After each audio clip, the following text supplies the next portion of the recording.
안녕하십니까? 네. God is good. All the time.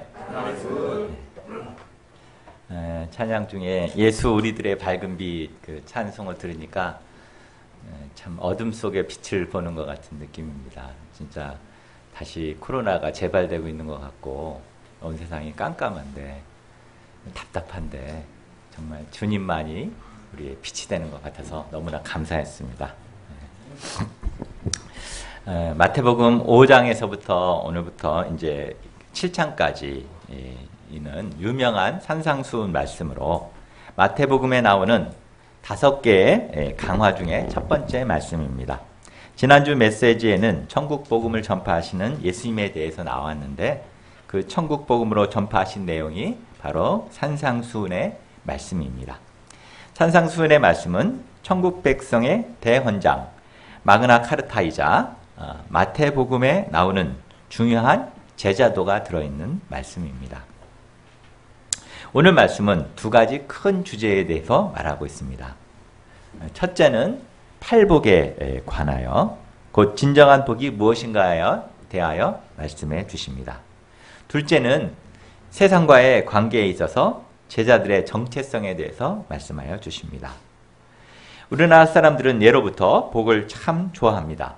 새해 인사도 새해 복 많이 받으세요 로 시작해서 평상시에도 부자 되세요, 건강하세요, 오래 사세요, 소원 성취하세요 이렇게 덕담을 주고받습니다. 그런데 오늘 예수님께서 들려주시는 팔복은 이러한 외적인 것과는 전혀 다른 복입니다. 이것은 세상의 것처럼 소유적인 복이 아니고 주로 내면적이고 존재론적인 축복들입니다. 팔복은 예수님을 믿음으로 주어지는 천국 백성의 축복으로서 예수님을 믿는 자의 진정한 복이 무엇인가를 보여주고 있습니다. 오늘 말씀을 통해 저희들이 이러한 축복에 눈을 뜨고 내가 정말 복된 자구나, 내가 복된 길을 가고 있구나 확신하며 감사하고 살아가는 그 은혜가 충만할 수 있기를 기도합니다.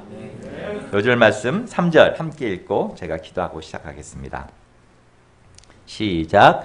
심령이 가난한 자는 복이 있나니 천국이 그들의 것이며. 기도하겠습니다. 하나님 감사합니다. 이 어둡고 답답한 시대 가운데 주님께서 이 시대의 등불이 되시고 빛이 되셔서 정말 저희의 앞길을 밝히시고 이끌어 주시니 감사합니다.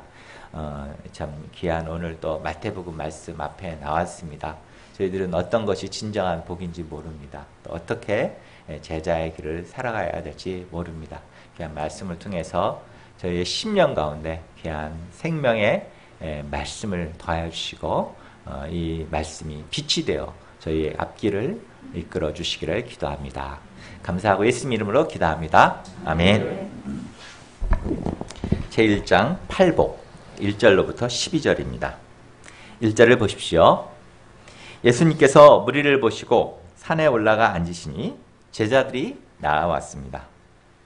이 무리들은 예수님께서 온 갈릴리와 수리아까지 행한 말씀 전파와 병 고침의 사역으로 인해 몰려든 사람들입니다. 이들이 예수님께 몰려 나온 것에는 여러 가지 동기가 있었을 것입니다. 저마다 절박한 문제들을 품고 나온 자도 있었을 것이고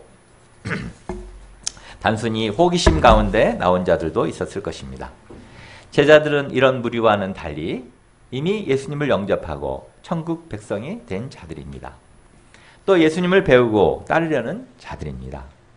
산상수훈은 이들 무리를 배경으로 배우러 나온 제자들에게 직접 주신 말씀입니다. 예수님께서 입을 열어 가르치신 말씀이 무엇입니까? 3절부터 시작되는 팔복 말씀은 마카리오스, 그러니까 영어로 보면 blessed, 영어로 보면 happy 이런 말하고 같죠.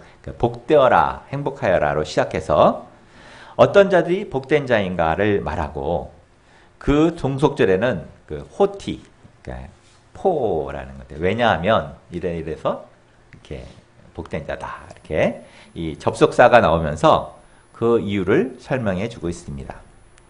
그리고 3절과 10절의 복은 천국이 그들의 거침이라는 동일한 복을 말하면서 현재형으로 표시하였습니다. 이는 죽어서 가는 천국이 아닌 현재 이 땅에서 누리는 천국의 행복을 말한 것입니다. 나머지 중간의 6가지 복은 모두 미래 수동형으로 하나님께서 그렇게 축복해 주실 것을 말씀하고 있습니다. 그러나 예수님께서 이미 오신 오늘날에 저희들에게는 미래의 수동형의 축복도 이미 경험되어지는 축복들이라고 할 수 있겠습니다. 첫째, 심령이 가난한 자. 3절을 함께 다시 한번 읽어보겠습니다. 시작. 심령이 가난한 자는 복이 있나니 천국이 그들의 거침이요. 산상수훈은 심령이 가난한 자의 복으로부터 시작됩니다. 이는 팔복의 기초인 동시에 산상수훈의 기초가 되는 말씀입니다. 심령의 가난함 없이 천국의 행복을 누릴 수 없습니다. 심령이 가난해야 애통할 수 있고, 심령이 가난해야 온유할 수 있으며, 심령이 가난해야 의에 줄이고 목마른 자로 살아갈 수 있습니다. 또 심령이 가난해야 긍휼히 여길 수 있으며 마음이 청결한 자, 화평케 하는 자, 의를 위하여 박해를 받는 자로 살아갈 수 있다는 말씀입니다. 실로 모든 영적인 축복은 그 심령의 가난으로부터 시작됩니다. 그러면 심령이 가난한 자는 어떠한 자를 말할까요? 가난이란 헬라어로 푸토코스로서 절대적인 빈곤을 가리키는 단어입니다. 그 영화 기생충에 나오는 반지하 월세방에 살아가는 자들을 떠올리면 될 것 같습니다. 비가 오니까 그나마 있던 반지하방이 잠기고 이를 피해 화장실로 올라갔는데 화장실로 하수구에 시커먼 물이 역류하는 장면이 있었습니다. 어느 외신에 보니까 반지하방이 한국에만 있는 아주 독특한 주거 형태라고 합니다. 어느 누가 그런 데 살기를 좋아하겠습니까? 돈은 없고 살아야는 하겠고 하니 반지하라도 들어가서 사는 것 아니겠습니까? 심령이 가난하다는 것은 이처럼 의지할 대상이나 재산이 전혀 없어 마음이 아주 공고한 상태, 겸손한 상태가 된 것을 말합니다. 이런 가난한 심령이 복된 이유는 무엇입니까? 그러한 가난한 심령이 사람을 하나님께로 이끌고 하나님의 다스림을 기쁘게 받아들이므로 내면에 천국이 임하게 되기 때문입니다. 천국은 이런 가난한 자들의 것입니다. 세상에는 돈이든 타이틀이든 또 권력이나 지식이든 가진 것이 많으므로 심령이 부유한 자로 살아가는 자들이 참으로 많습니다. 이런 자들은 지극히 교만한 자들이 되어 하나님이 없이 얼마든지 잘 살 수 있다는 생각으로 살아갑니다. 이런 자가 진정 행복할까요? 아닙니다. 천국이 아닌 지옥의 삶을 살아가기가 쉬울 것입니다. 혹시 자신이 행복하다고 생각하며 살아가는 자들이 있을지도 모르겠습니다. 그러나 그것은 진정한 행복을 모르기에 갖게 되는 착각일 뿐입니다. 요사이 코로나 바이러스 사태가 길어지면서 많은 사람들이 피로감을 느끼며 힘들어하고 있습니다. 많은 사람이 바이러스에 감염되어 고통을 당하고 목숨까지 잃고 있습니다. 경제활동이 마비가 되어 나라에서는 돈을 풀어 제끼고 있지만 많은 자영업자들이 망하고 있고 여기저기 직장에서 강제로 퇴사당하고 있다는 뉴스가 쏟아지고 있습니다. 취직은 더욱 경색이 되고 돈벌이도 시원치 않을 때에 아이들까지 놀이방 유치원을 보내지 못하니 2중, 3중의 스트레스를 겪고 있습니다. 그러나 코로나가 재앙이 아닌 축복의 통로로 작용할 수 있는 유일한 길이 있습니다. 그것은 코로나로 인해 부유한 마음이 깨어지고 가난하고 겸손한 마음으로 하나님을 다시 찾고 의지하는 것입니다. 얼마 전 이탈리아에 코로나가 엄청나게 퍼지고 있을 때 이탈리아 롬바르디아주 의사인 38세 룰리안 우르반이라는 분이 SNS에 적은 글이 화제가 되었습니다. 그는 이렇게 썼습니다. 세상을 흔드심을 통하여 당신의 사랑하시는 백성들이 주 예수를 믿고 의지하고 돌아오게 하시는 하나님 아버지의 놀라우신 섭리와 크신 은혜에 감사와 영광과 찬송을 올립니다. 아멘, 할렐루야. 나는 이제 하나님의 임재하심을 믿습니다. 이 글을 쓰기 2주 전까지만 해도 그는 무신론자였습니다. 그런데 그에게 어떤 75세 한 목사님이 바이러스 확진자로 들어왔습니다. 그분은 아픈 가운데서도 다른 사람을 위해 기도해주고 위로하며 복음을 전하였습니다. 이 젊은 의사는 믿는 가정에서 태어났지만 부모님이 교회를 갈 때마다 그렇게 비웃었는데 코로나 사태로 매우 가난한 마음이 되었습니다. 그는 또 이렇게 말했습니다.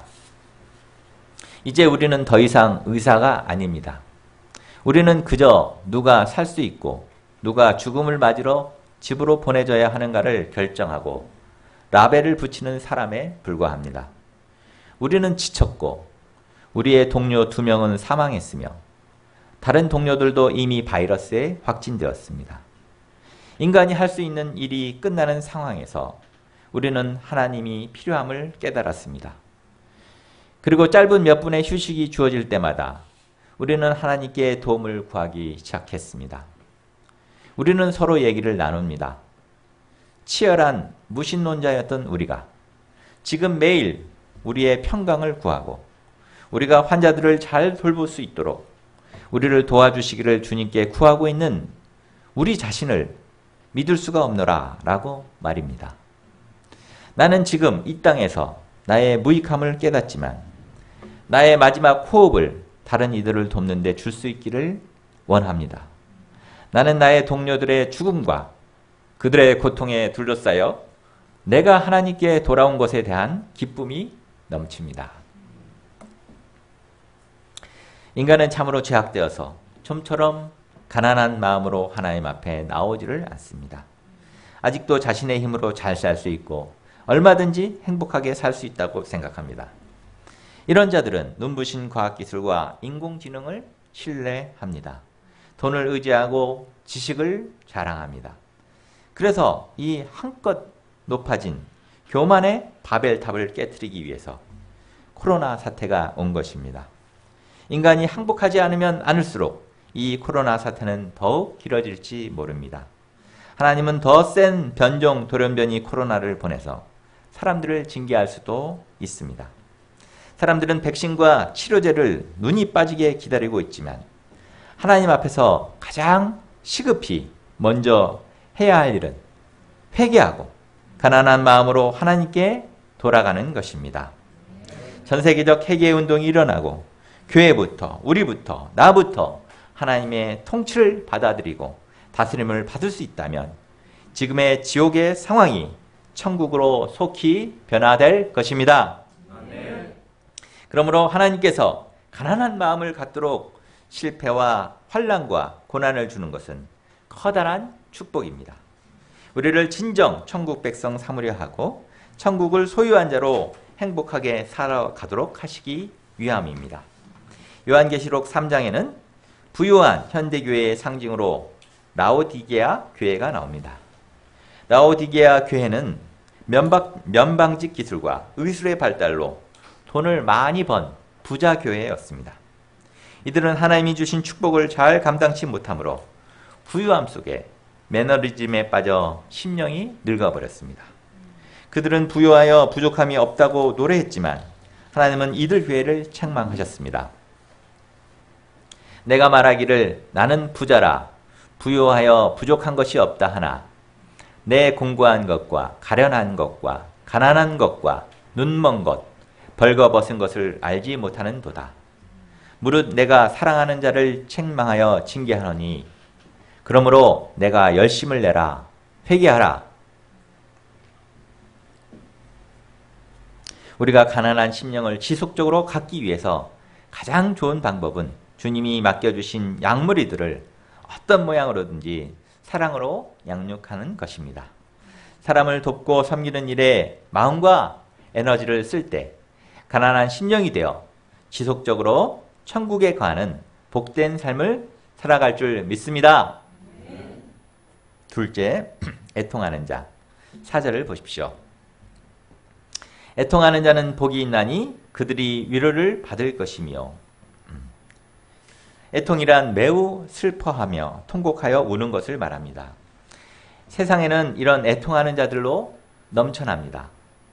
사람들은 자신의 능력 없음과 가진 것 없음으로 애통합니다.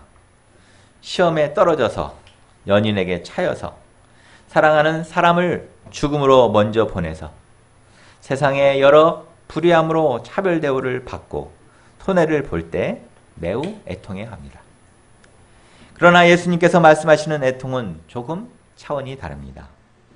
이 단어는 이사야서 61장 1절 2절을 반영하고 있는데 거기에 마음이 상한 자라는 단어와 그 용례가 같습니다. 마음이 상한 자가 곧 애통하는 자입니다. 그런데 여기서 마음이 상한 것은 이스라엘이 세상에서 부당한 대우를 받았거나 실패로 인한 애통이 아닙니다. 이스라엘이 애통하는 것은 거룩한 성 예루살렘이 이방 세력에 의해 압제를 당하고 폐허화되었기 때문입니다. 또 이로 인해 하나님의 이름이 땅에 떨어지고 하나님의 백성으로서 철저한 무력감과 상실감에 시달리고 나아가 절망적인 현실 앞에서 마음이 상했기 때문입니다. 하나님은 이러한 애통을 귀하게 여기시고 슬픔 대신 기쁨의 기름, 재 대신 화관, 근심 대신 찬송의 옷으로 입혀주십니다.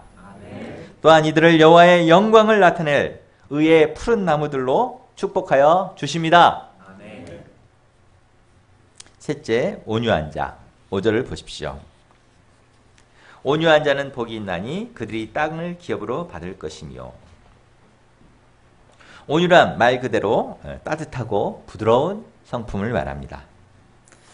그런데 이런 사람이 땅을 기업으로 받을 수 있을까요? 지금까지 땅을 많이 차지했던 사람들은 누구입니까? 징기스칸, 나폴레옹, 알렉산더, 광개토 대왕 등입니다. 이들은 무시무시하고 몸과 마음이 아주 강건한 사람들입니다. 이런 사람이 땅을 차지하지 아주 부드럽고 물성한 사람은 세상에 유혹만 당하고 완전 망하기 10중 8구입니다. 그런데 주님은 온유한 자가 땅을 기업으로 받는다, 복을 받는다 하십니다. 이는 무엇을 말할까요? 온유는 헬라어로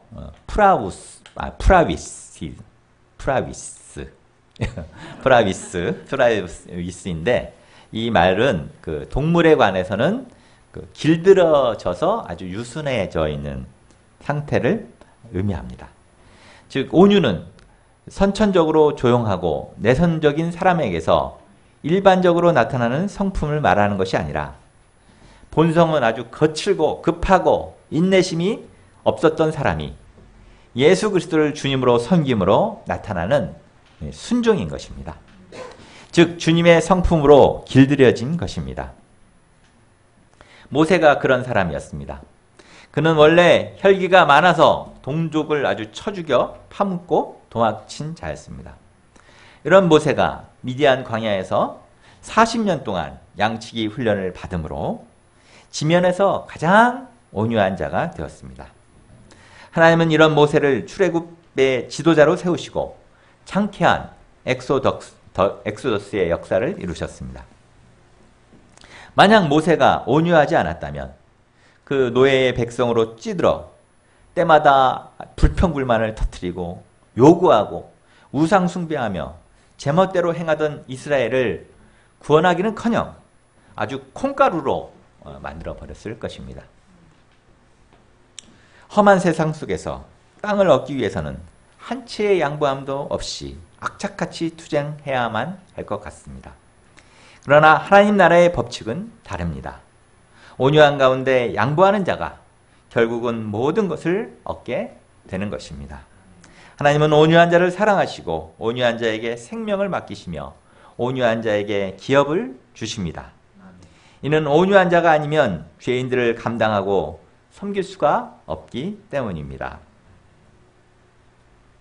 넷째, 의에 줄이고 목마른 자. 6절을 보십시오. 의에 줄이고 목마른 자는 복이 있나니 그들이 배부를 것이며. 여기서 말하는 의는 믿음의 의가 아닌 윤리적인 의로서 하나님이 요구하시는 길을 따라 걷고자 하는 욕구로 간절한 자를 말합니다. 곧 하나님에 대한 사모함과 하나님의 뜻을 이루는 삶을 살고자 하는 것에 목마른 자들을 말합니다. 우리가 사는 세상은 공평하지도 정의롭지도 않습니다. 불의한 자가 더 대우를 잘 받고 잘 살아가는 세상입니다. 이러한 세상에서 하나님의 의를 사모하며 하나님의 공의와 정의가 하수처럼 흐르게 하는 삶을 살아간다는 것은 쉬운 일이 아닙니다. 그러나 우리가 살아가는 삶의 현장에서 의를 실천할 수 있는 작은 일부터 시작하면 됩니다. 학생으로서 컨닝하지 않고자 하는 것, 레포트 베끼지 않는 것, 연구자로서 데이터를 부정하게 얻거나 부정하게 사용하지 않는 것, 사회인으로서 뇌물 받고자 하지 않는 것, 불의하고 거짓된 세상에서 똑같이 불법을 행하거나 거짓말하지 않고 살아가는 것, 이런 모두가 의에 줄이고 목마른 자의 삶을 실천하며 살아가는 것입니다. 이런 자를 사람들은 알아주지 않을지라도 하나님께서는 주목하여 보십니다. 그리고 의에 줄이고 목마른 만큼이나 참 만족과 기쁨에 배부른 삶을 살아가게 하십니다. 이런 자들이야말로 진정한 복을 누리는 자들입니다. 다섯째, 긍휼히 여기는 자. 7절을 보십시오. 긍휼히 여기는 자는 복이 있나니 그들이 긍휼히 여김을 받을 것이며.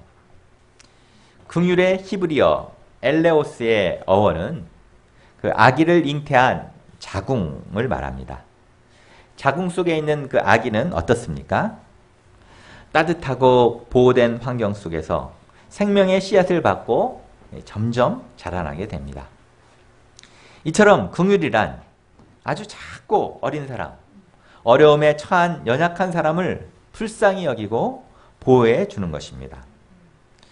긍휼히 여기는 것은 다른 사람의 아픔을 보고 같이 가슴 아파하고 불쌍히 여기는 것입니다.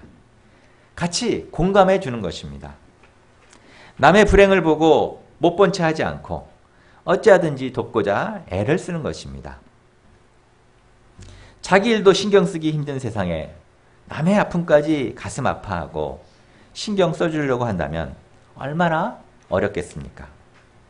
사서 고생하는 것이기 때문에 부담스럽습니다. 그래서 사람들은 작고 연약한 자들을 보면 불쌍히 여기기보다는 귀찮아하고 답답해하고 한심하다고 짜증을 내며 짓밟아 버립니다. 그런데 주님은 이런 자에게 긍휼을 베푸는 자가 복이 있다고 말씀하십니다. 여섯째, 청결한 자. 8절을 보십시오. 마음이 청결한 자는 복이 있나니 그들이 하나님을 볼 것이며. 마음이 청결하다는 것은 하나님을 섬기는 생각과 동기가 깨끗하고 순수한 것을 말합니다. 그 마음이 나뉘거나 두 마음을 품지 않고 대가를 바라지 않고 순수함으로 하나님을 섬기는 것을 말합니다. 이런 자에게 주어지는 축복은 하나님을 본다는 것입니다. 하나님은 영으로서 보이지 아니하시는데 어떻게 본다는 것입니까? 여기서 본다는 것은 교제 속에서 하나님을 체험하는 것, 은혜를 체험하는 것을 말합니다. 그 마음에 하나님 아버지를 믿는 믿음, 소망, 사랑으로 넘치는 삶을 살아가는 것을 말합니다.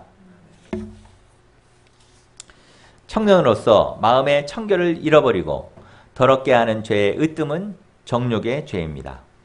정욕과 간음의 죄는 그 자체로 치명적이지만 더욱 치명적인 것은 이런 자는 더 이상 하나님을 볼 수 없다는 것입니다. 그 삶 속에 하나님의 은혜가 사라지게 됩니다. 우리가 회개함으로 마음의 청결함을 회복하고 날마다 하나님을 보는 자로 살아갈 수 있기를 기도합니다. 아멘. 일곱째, 화평케 하는 자. 9절을 보십시오. 화평하게 하는 자는 복이 있나니 그들이 하나님의 아들이라 일컬음을 받을 것이며. 세상에는 두 종류의 사람이 있습니다. 하나는 분쟁을 일으키는 사람, 트러블 메이커가 있고, 다른 하나는 화평케 하는 사람, 피스 메이커가 있습니다. 분쟁을 일으키는 사람은 자기가 강하여 자기 주장이 강하고 다른 사람에 대해서 비판하기를 좋아합니다. 속이 좁고 아주 편협해서 다른 사람의 말을 듣지 못하고 형편을 잘 헤아리지 못합니다. 또 모든 것을 자기 중심으로 자기의 유익만을 생각합니다. 반면에 화평케 하는 자는 성숙하여 모든 것을 다른 사람 중심에서 다른 사람의 유익을 먼저 고려합니다. 말을 할 때도 상대방의 입장에서 생각하고 그 형편을 먼저 생각합니다. 자신의 말과 행동이 공동체에 어떤 영향을 미칠 것인가를 먼저 생각해서 신중에 신중을 거듭합니다. 예수님은 죄로 인해 시끄러움과 분쟁과 다툼이 많은 이 땅에 화평의 역사를 이루시기 위해서 하늘나라로부터 파송되어 오셨습니다. 그리고 십자가로 원수된 것, 모든 장벽을 허무시고 하나 되게 하셨습니다. 이 예수님을 따르는 제자들은 이 땅에서 평화의 사도로 살아갈 책임과 의무가 있는 자들입니다. 우리가 자기를 부인함으로 어떤 형편에서든 평화의 사도로 살아가는 은혜가 있기를 간절히 기도합니다. 여덟째, 의를 위하여 박해를 받는 자. 10절을 보십시오. 의를 위하여 박해를 받는 자는 복이 있나니 천국이 그들의 거침이라. 여기서 의는 팔복대로 살아가는 것을 말합니다. 천국 백성으로 영적인 가치관에 따라 믿음의 삶을 살아가는 것입니다. 그런데 이렇게 의롭게 살고자 하는데 칭찬을 받기는커녕 핍박이 찾아옵니다. 11절에는 이러한 박해로 욕설, 거짓된 악한 말을 말합니다. 팔복의 삶을 살고자 할 때 먼저 언어 폭력에 시달리게 됩니다. 너 잘 되나 보자. 결국 쫄딱 망할 거야. 나중에 후회하지 마라. 하면서 미워하고 욕을 합니다. 그러나 이런 박해를 받을 때 쫄지 말아야 합니다. 슬퍼하지 말아야 합니다. 오히려 기뻐하고 즐거워해야 합니다. 왜냐하면 이는 진정한 하나님의 자녀가 되었다는 증거요. 바로 그 순간 천국을 소유한 복된 자로 살아가기 되기 때문입니다. 예수님 믿는 특권은 핍박 속에서도 천국의 행복을 누리며 살아간다는 것입니다. 왜냐하면 그 순간에 성령께서 강하게 역사하심으로 하나님 나라의 행복을 충만히 느끼기 때문입니다. 11, 12절은 마지막 8번째 복을 확장해서 말한 것입니다. 우리는 핍박받을 때 기뻐하고 즐거워해야 합니다. 하늘에서 상이 크기 때문입니다. 하나님은 하늘의 상뿐만 아니라 이 땅을 살아가면서도 풍성한 복을 누리게 하십니다. 마가복음 10장 30절은 말합니다. 현세에 있어 직과 형제와 자매와 어머니와 자식과 전투를 100배나 받되 박해를 겸하여 받고 내세의 영상을 받지 못할 자가 없느니라. 제2장 세상의 빛과 소금 13절에서 16절입니다. 팔복에 대한 강의는 끝났습니다. 주님은 이제 제자들이 이 세상에서 어떤 존재들인가 그들의 정체성에 대해서 말씀하여 주십니다. 13, 14절 함께 읽어보시겠습니다. 시작. 세상의 소금이니 소금이 만일 그 맛을 잃으면 무엇으로 짜게 하리요. 후에는 아무 쓸데없어 다만 밖에 버려져 사람에게 밝힐 뿐이라. 너희는 세상의 빛이라. 산 위의 동네가 숨겨지지. 이 말씀은 제자들이 세상에서 어떤 존재인가를 말해줍니다. 제자는 세상을 등진 채 살아가는 존재가 아닙니다. 기독교는 은둔의 종교가 아니라 세상 속에서 세상에 영향을 끼치며 변화를 창조해가는 종교입니다. 또 소금과 빛은 시제가 현재형입니다. 과거의 소금과 빛이 아니었습니다. 미래의 소금과 빛으로 살아가라는 것이 아닙니다. 제자는 현재 소금이요 현재 빛입니다. 소금은 녹아 들어가므로 부패를 막아주고 짠맛을 냅니다. 짠맛은 소금만이 낼 수 있는 독특한 것입니다. 제자로서 짠맛을 내는 것은 무엇을 말합니까? 앞선 그 팔복의 삶을 살아가는 것을 말합니다. 부자로 살기 원하는 세상에서 가난한 자로 살고 재미를 찾는 세상에서 애통하는 자로 살아갑니다. 땅을 차지하려고 온갖 불의와 편법을 동원하고 악의 다툼을 벌이는 세상에서 온유한 자로 살아가는 것입니다. 이기적으로 살아가는 세상에서 긍휼을 베푸는 자로 살아갑니다. N번방, 박사방에 들어가 성착취물, 음란물을 보고자 눈이 빨개지도록 찾는 세상에서 마음이 청결한 자로 살아갑니다. 고난을 싫어하는 세상에서 주와 복음을 위해 박해를 받으며 고난 당하는 자로 살아갑니다. 이러한 맛이 없으면 그 제자는 이미 짠맛을 잃은 소금입니다. 이런 자는 아무 쓸데없어 밖에 버려져 사람들에게 밟히게 됩니다. 제자 공동체, 곧 교회는 산 위의 동네입니다. 교회는 실컷 좋건 세상의 주목을 받는 곳입니다. 세상 사람들이 교회를 안 보는 것 같아도 교회를 주시하고 있습니다. 이런 교회도 팔복으로 어두운 세상에서 공동체로서의 빛의 역할을 해야 함을 말해줍니다. 사람이 등불을 켜는 이유는 등경 위에 두어 집안 구석구석을 밝히기 위함입니다. 이처럼 제자는 등경 위의 등불로서 어두운 세상을 밝히는 존재로 살아가야 합니다. 그것은 팔복에 기초한 착한 행실로서 하늘에 계신 아버지 하나님께 영광을 돌리는 삶을 살아가는 것입니다. 사람들은 제자나 교회의 착한 행실을 봅니다. 그리고 그러한 삶이 가능한 이유가 하늘에 계신 하나님이심을 깨닫고 그 하나님께 영광을 돌리게 됩니다. 결론입니다. 지금까지 저희는 예수님이 들려주신 하늘의 복을 받는 팔복과 제자로서 어떻게 살아가야 하는지 배웠습니다. 참 멋있고 아름답습니다. 그런데 실제로도 이렇게 아름답기만 할까요? 아닙니다. 막상 살아가고자 할 때 팔복의 삶을 추구하며 사는 삶은 고생스럽습니다. 내가 왜 이렇게 살아야 하나 하는 생각이 들 때도 가끔, 아니 아주 자주 있을 것입니다. 그러나 이렇게 팔복을 쫓아 살고자 애쓸 때 세상 어디에도 없는 하늘의 은혜와 축복이 임하게 됩니다.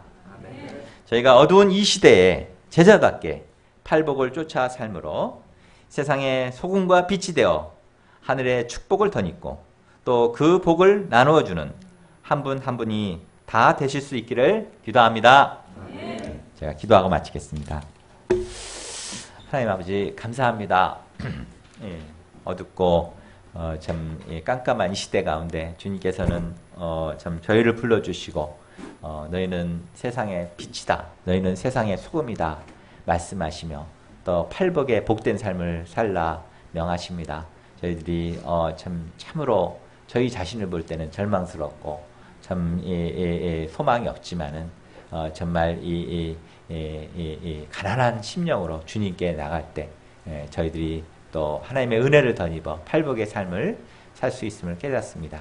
저에게 이러한 영적 소원을 주시고 늘 가난한 마음으로 주님께 나감으로 주님의 놀라운 축복을 덧입고 제자의 삶을 살아가게 도와주십시오. 감사합니다. 예수님 이름으로 기도합니다. 아멘.